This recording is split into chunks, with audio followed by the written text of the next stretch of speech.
Hey Manikanta, welcome. Hi Tarun, welcome.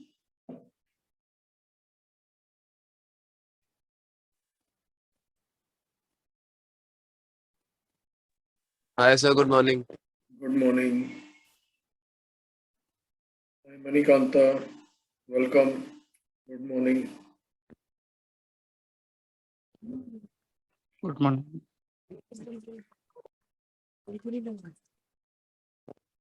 किसकी है ये? पैसे थोड़ी दिए हैं। क्या? मतलब फ्री में कोई सीखा तो भाई कोई बंदा का फ्री में कुछ सीखा रहा है। और एक और है प्रोग्राम से। तरुण, अपना स्पीकर म्यूट कर लो। हाँ माइक जी। एक दो मिनट और वेट करते हैं, कोई आता है तो ठीक है, नहीं तो हम लोग स्टार्ट कर देंगे क्योंकि हमारे पास टाइम बहुत कम है।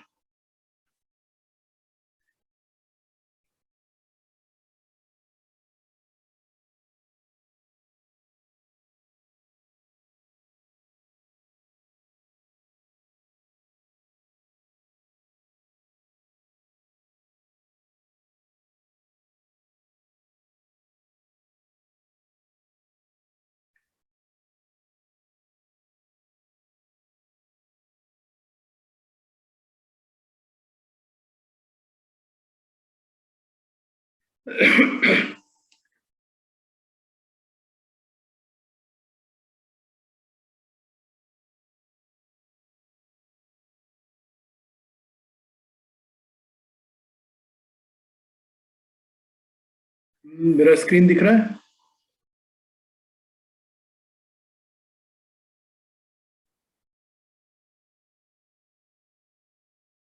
You know, see your screen. Okay, good.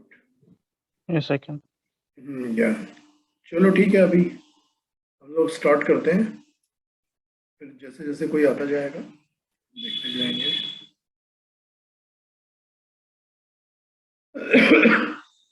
सबसे पहले तो मैं बेसिक्स में नहीं जाऊंगा, ऑप्शन क्या होते हैं कैसे होते हैं, तो आई गेस कि वो हम सबको पता ही होता है कि ऑप्शन क्या है। तो मैं क्विकली,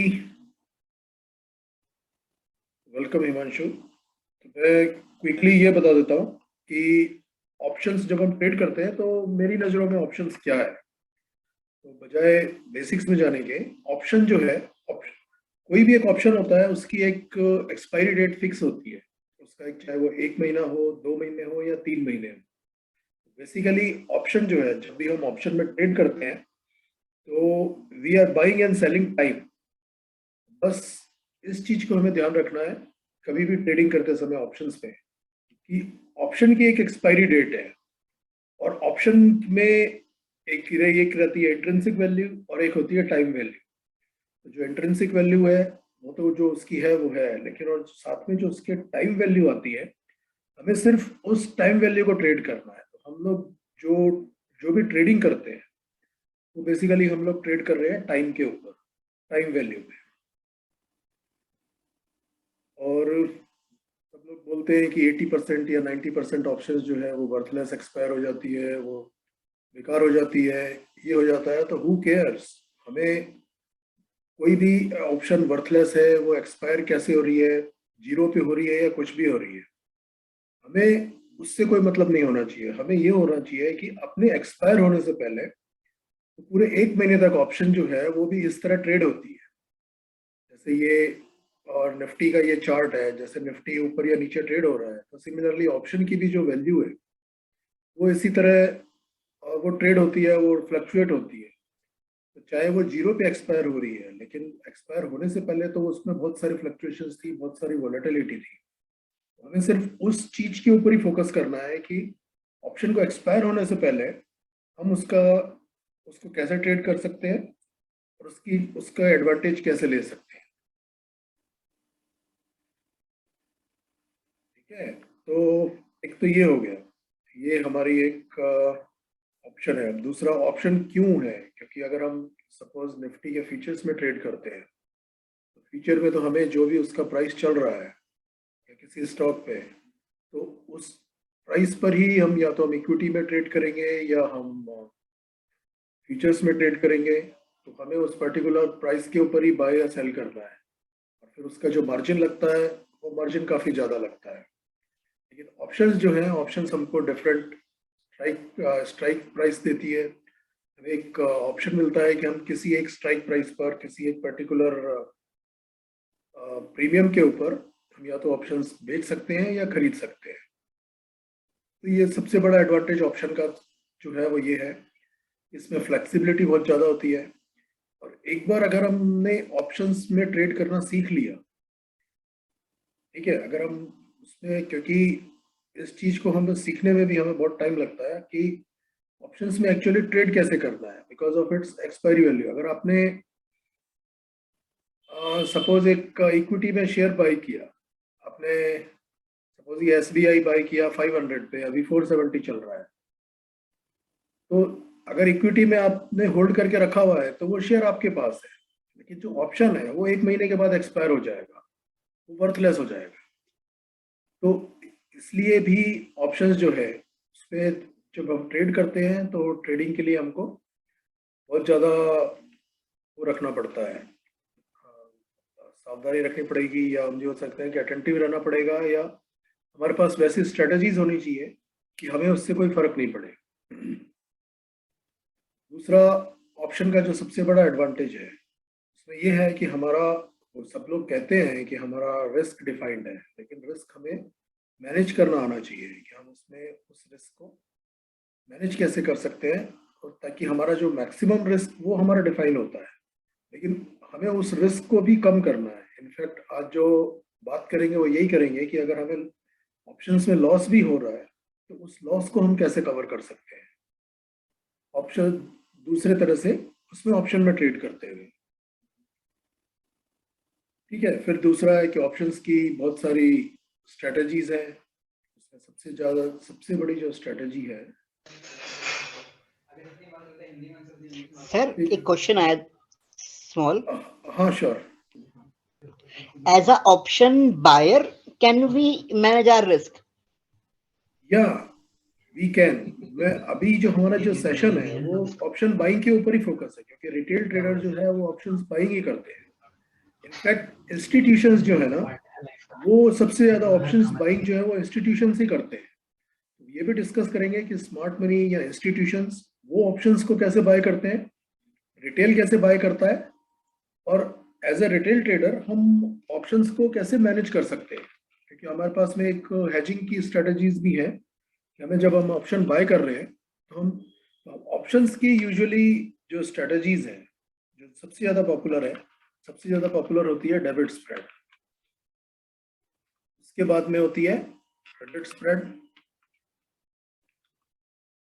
और सबसे लास्ट में वो होती है आयरन कॉरिडोर। ये 3 स्ट्रेटजीज जो है वो सबसे ज़्यादा पॉपुलर है ऑप्शन ट्रेडर्स में। इसके बाद में एक होती है डायरेक्शनल ट्रेड्स। जो रिटेल ट्रेडर्स हैं वो सबसे ज़्यादा जहाँ पे मार खाते हैं वो आते हैं इस डायरेक्शनल ट्रेड में। वो ऑप्शंस में ट्रेड तो करते हैं लेकिन हेज नहीं करते, वो ना डेबिट स्प्रेड करते हैं, ना क्रेडिट स्प्रेड करते हैं, ना आयरन कॉरिडोर करते हैं। वो सिर्फ एक ऑप्शन लेके बैठे रहते हैं, सिर्फ एक ऑप्शन, या तो वो कॉल लेंगे या पुट लेंगे, या वो कॉल एंड पुट दोनों ले लेते हैं, और फिर वो बस बैठ के प्रे करते हैं कि अब हमको प्रॉफिट आ जाए। तो यहाँ पे डायरेक्शनल ट्रेड लेने के बाद भी वो लोग अपने रिस्क को मैनेज नहीं करते। इनफैक्ट ये मेरे साथ भी कई बार हो चुका है या होता है कि अगर मैंने अपने डायरेक्शनल ट्रेड को मैनेज नहीं किया, आज सपोज मैंने एक ट्रेड लिया,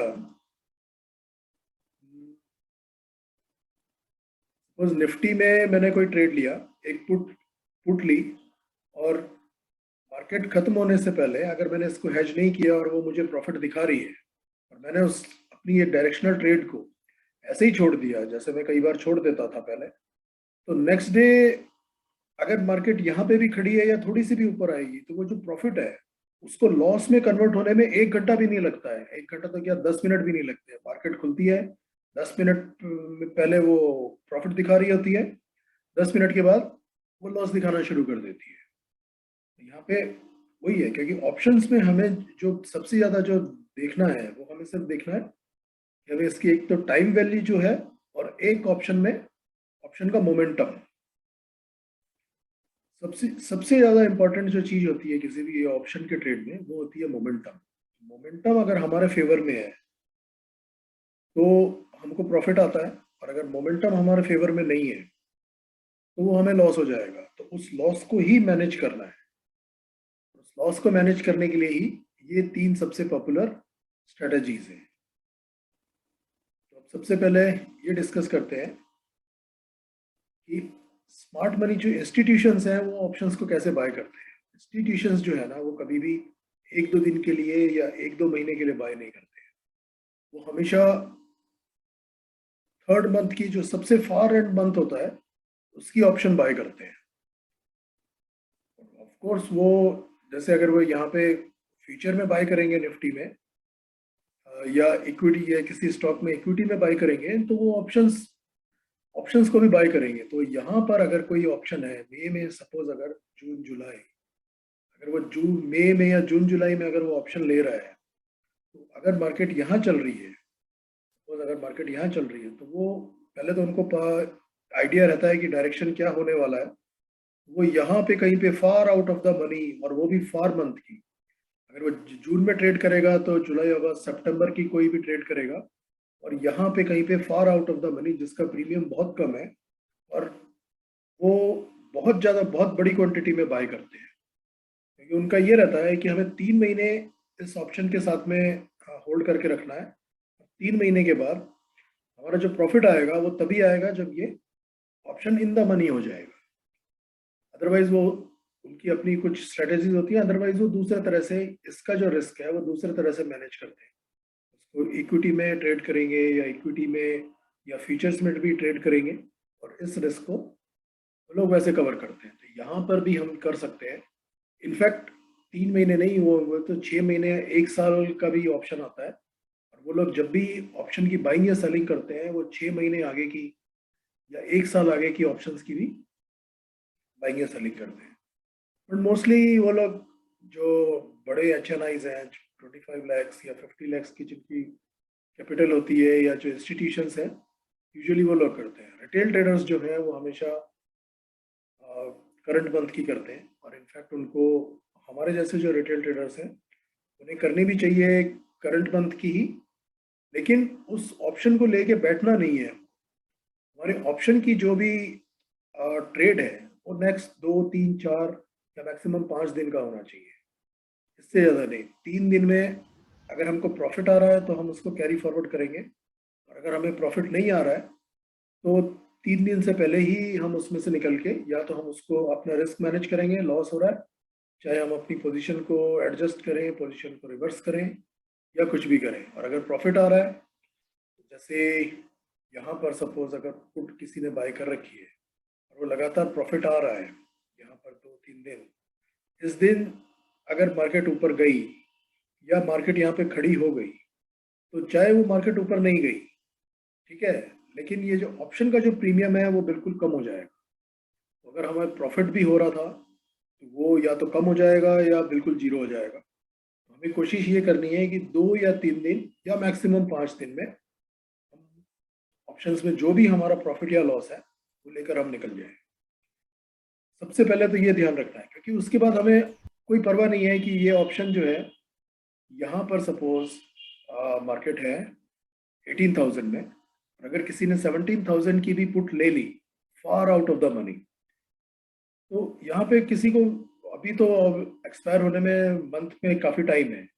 अगर ये मार्केट नीचे आती है तो यहाँ पर अगर किसी ने 17,000 की पुट 20 रुपये या 25 रुपये में ली थी मंथ के शुरू में, और 3-4 दिन के बाद वो 20 रुपये का 40 रुपये हो जाता है, तो इसके बाद में, और अगर हमने 20 का 20 रुपये प्रॉफिट लेके अगर हम निकल गए, तो उसके बाद तो 17,000 की पुट मंथ एंड में या तो वो 0 पे एक्सपायर हो या वो 16,000 पे 100 पे एक्सपायर हो, उससे हमें कोई मतलब नहीं होना चाहिए। हमारा जो फोकस है वो सबसे ज़्यादा ये रहना चाहिए कि मोमेंटम एक तो हमारे फेवर में होना चाहिए, और दूसरा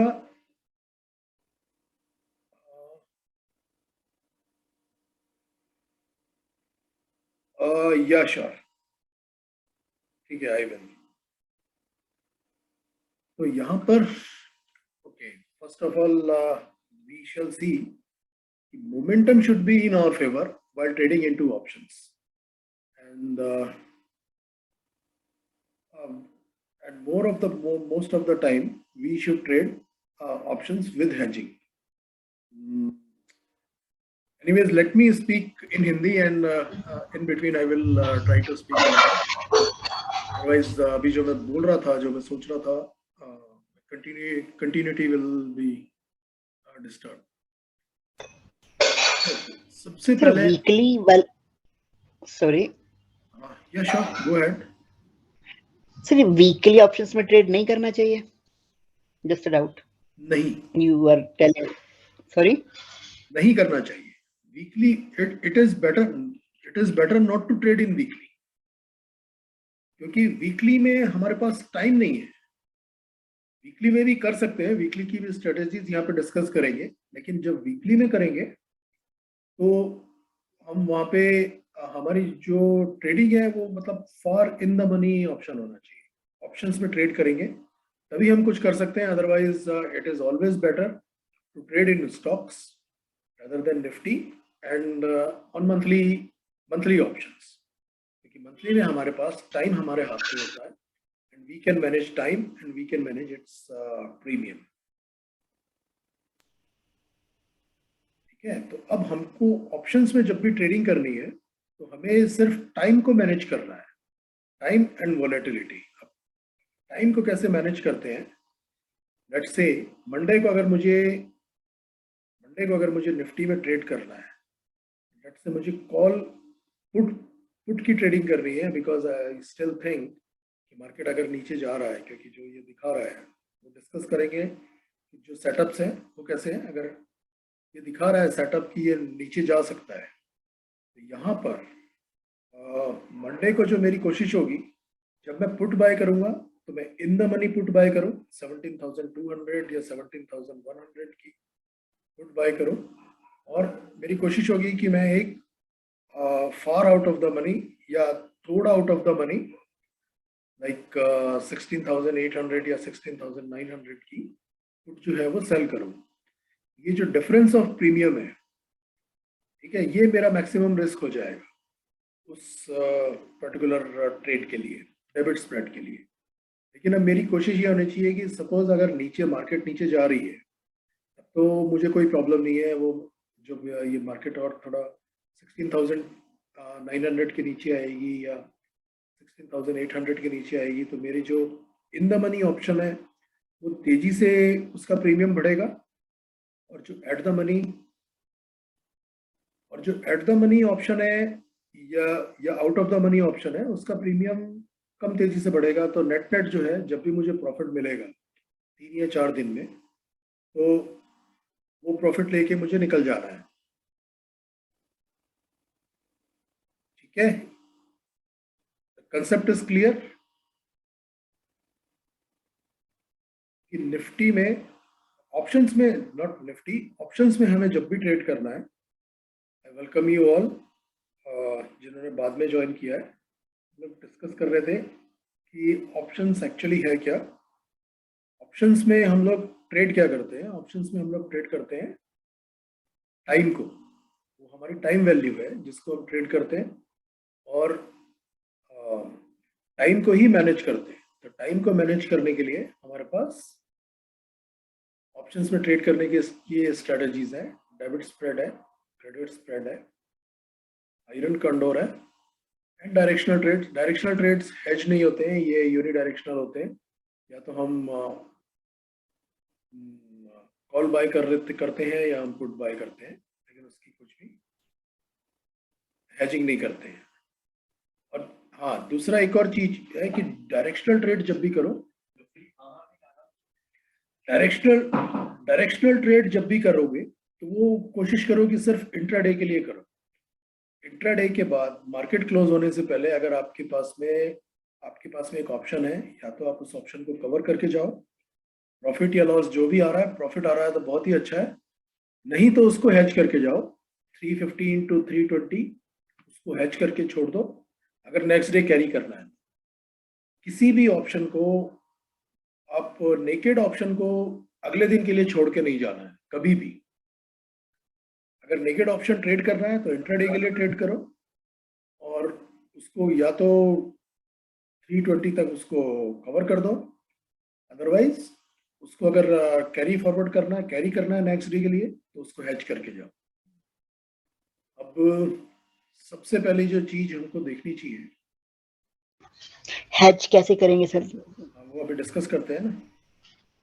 ओके। तो इसके लिए एडवांटेज एंड डिसएडवांटेजेस तो हमने डिस्कस कर लिए।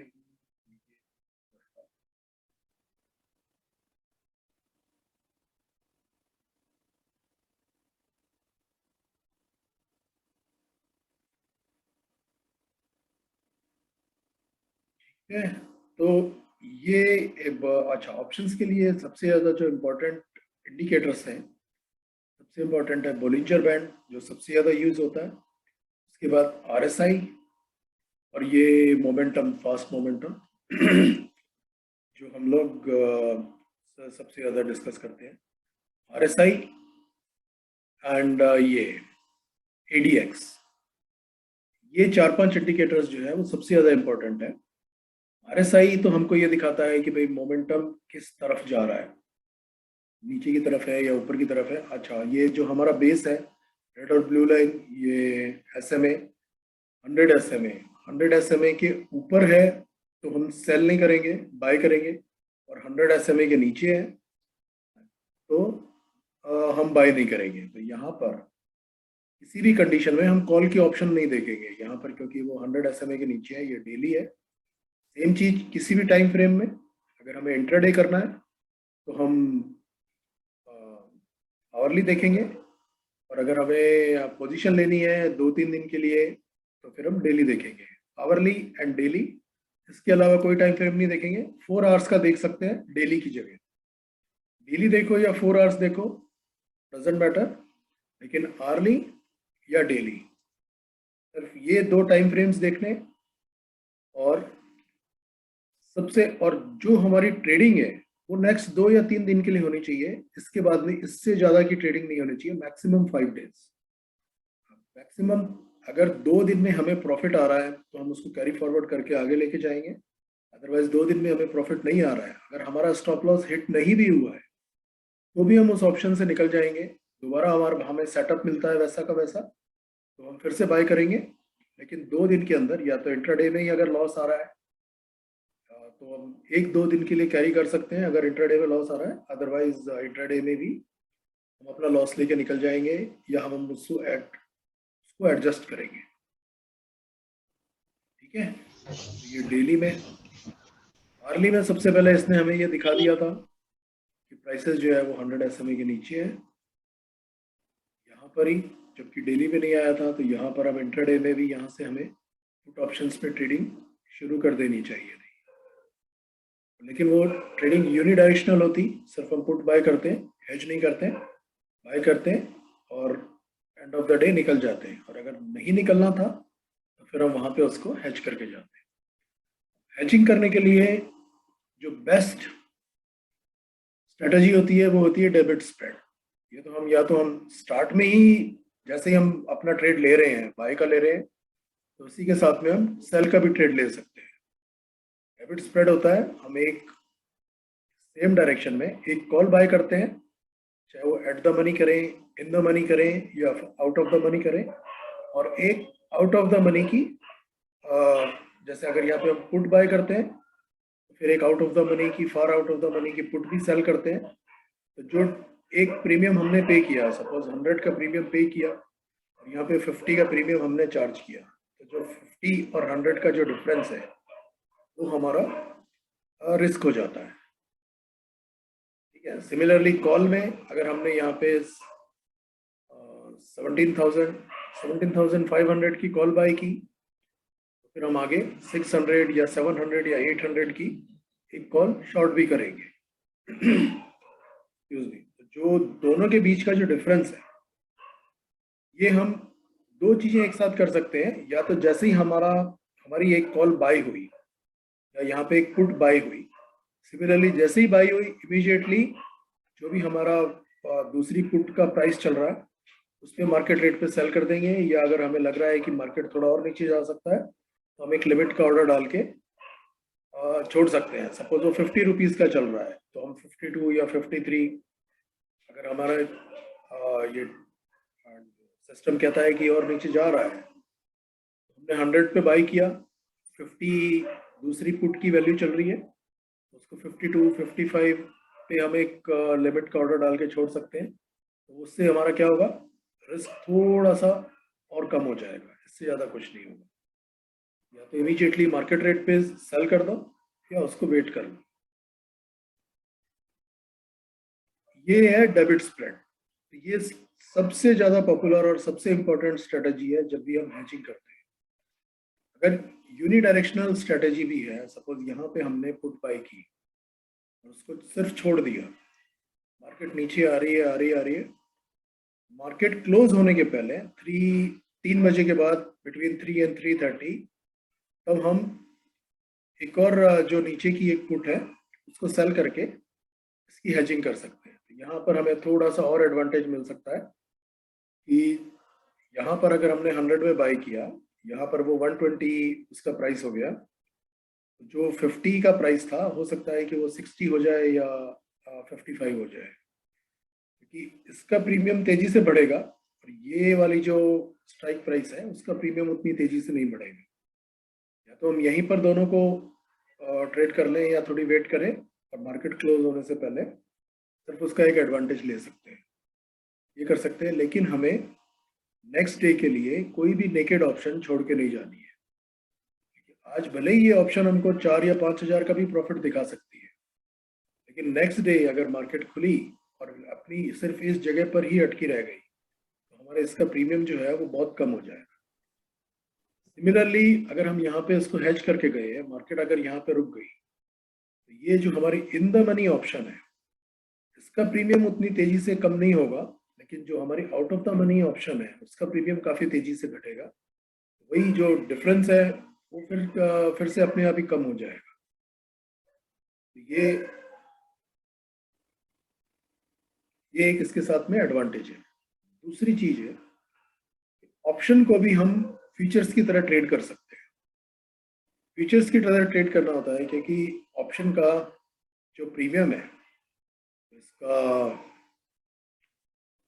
Rate of change of premium is I think beta.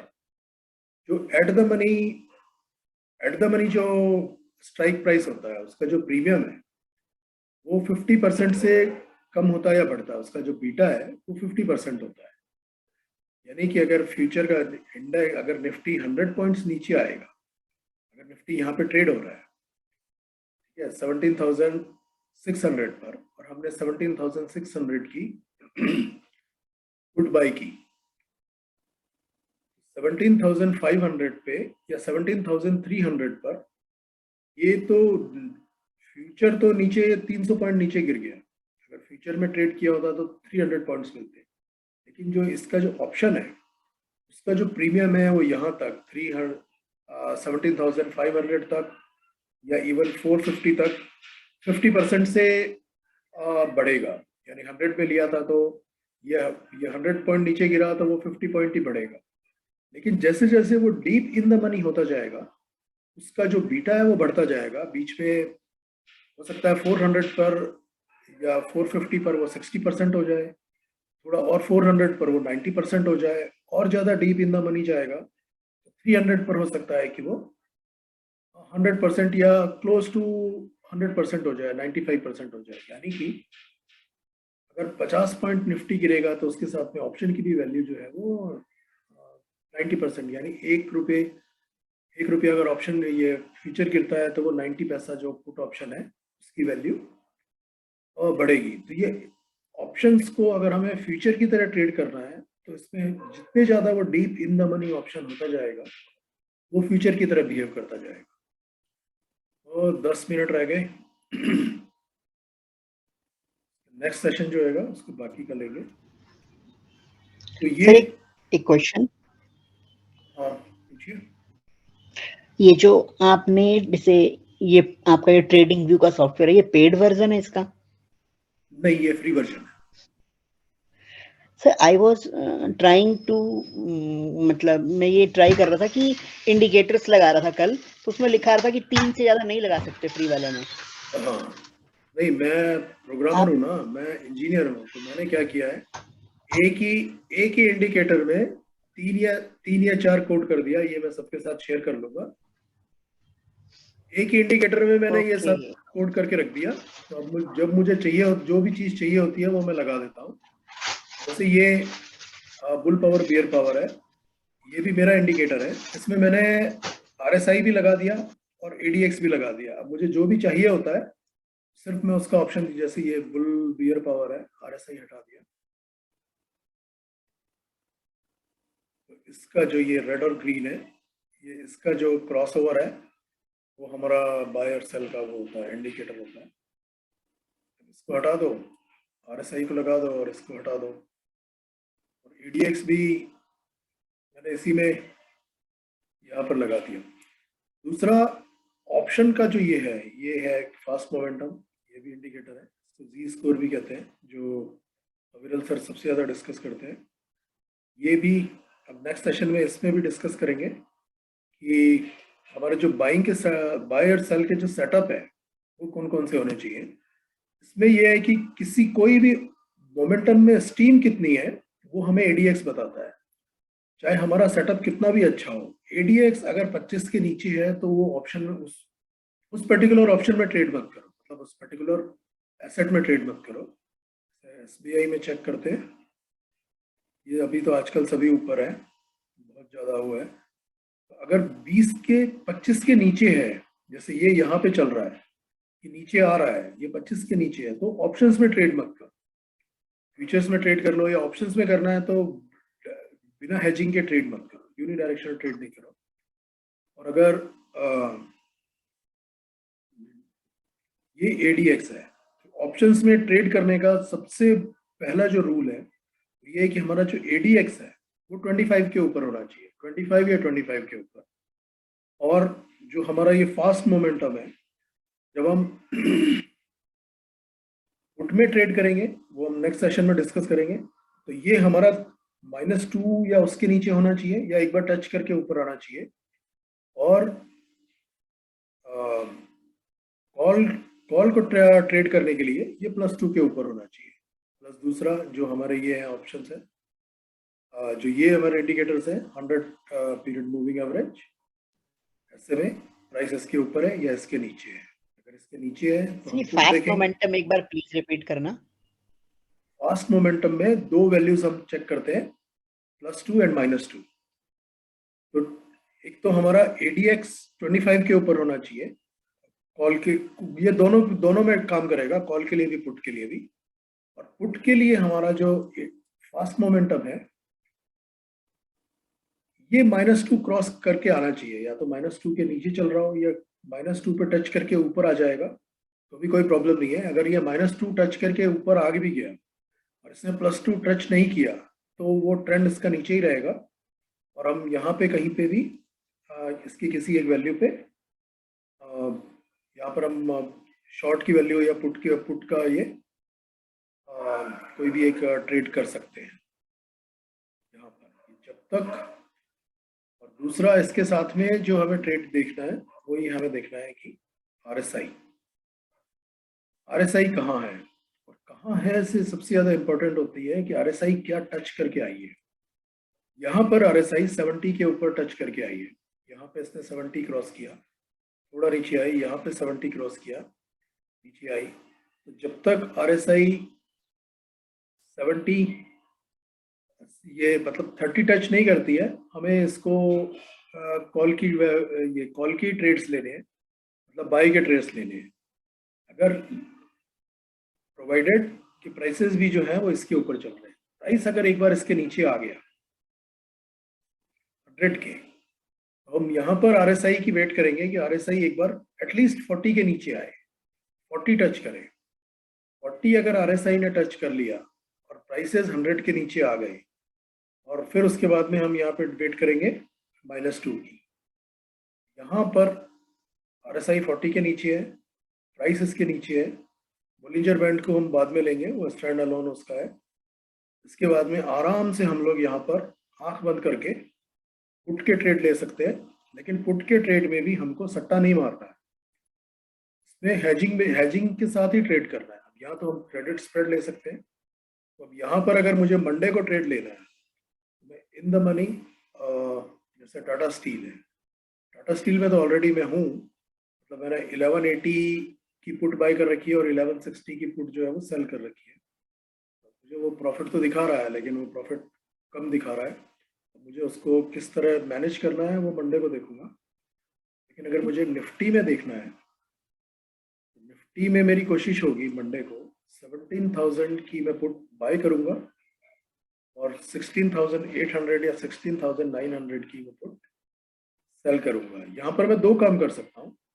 17 अगर मेरे पास मार्जिन है तो 17,000 की पुट में बाय करूंगा और 16,200, 300 या 500 की दो ऑप्शंस, दो पुट मैं सेल करूंगा। यानी कि जितना प्रीमियम मैं यहाँ पे दे रहा हूँ वो ऑलमोस्ट उसका आधा प्रीमियम इसका चल रहा होगा। तो अगर मैं यहाँ पर दो ऑप्शन सेल करता हूँ तो मेरा ये जो प्रीमियम है वो ऑलमोस्ट कवर हो जाएगा, एटलीस्ट पूरा कवर हो जाएगा या 90% तो कवर हो जाएगा। तो यहाँ पर मेरा रिस्क भी कवर हो जाएगा, मतलब जो प्रीमियम मैंने पे किया। अब जब तक निफ्टी 16,300 या 200 के नीचे नहीं जाती है, मैं सेफ हूँ, मुझे कोई ज़्यादा रिस्क नहीं है। लेकिन जैसे ही वो इसके नीचे जाने लगेगी, तो ये इनिशियली तो क्या होगा कि जो मेरी ये वाली जो पुट है, जो 17,000 की पुट है, वो डीप इन द मनी हो जाएगी, वो फ्यूचर की तरह काम करेगी। और जो एट द मनी की जो ऑप्शन है उसका प्रीमियम हालांकि 50% से बढ़ेगा, लेकिन मैंने दो ऑप्शन सेल कर रखी है तो वो 50 + 50 100% हो जाएगा। वो यहाँ पर मुझे लॉस देना शुरू कर देगा। तो जब तक अगर मैं 17,000 की पुट बाय करके 16,300 की दो पुट शॉर्ट करता हूँ, जैसे ही वो 300 के नीचे जाएगा मुझे उसको मैनेज करना पड़ेगा। उसको मैनेज कैसे करते हैं, वो या तो फिर वही है कि दोनों ऑप्शन से निकल के फिर मैं 16,000 की दो पुट्स और सेल कर दूँ। एक तो तरीका ये है, तो जो लॉसेस यहाँ पे हो रहा है, जो प्रॉफिट यहाँ पे हो रहा है वो तो प्रॉफिट है। जो लॉसेस 16,300 में होगा वो लॉस को थोड़ा सा और कवर हो सकता है। चेक करते हैं, 1-2 मिनट ही रह गया है, इसको यहीं पर स्टॉप करते हैं और 5 मिनट के बाद फिर लॉगिन करता हूँ। मैं आप सबको ये भेजता हूँ, ये नया लिंक भेजता हूँ। अब सिर्फ 1 मिनट ही रह सर गया। ये कैसे शेयर होगा ट्रेडिंग व्यू का सॉफ्टवेयर? ट्रेडिंग व्यू का तो है ना, मैं ये भेज दूंगा आपको एक, ये अपना जो कोड है, बस जैसे ठीक है। कोड आपको करना क्या है कि यहाँ पर जाना है, इसमें माई स्क्रिप्ट में जाओ, ठीक है। माई स्क्रिप्ट में यहाँ पर आपको यहाँ पर कहीं पे एक होता है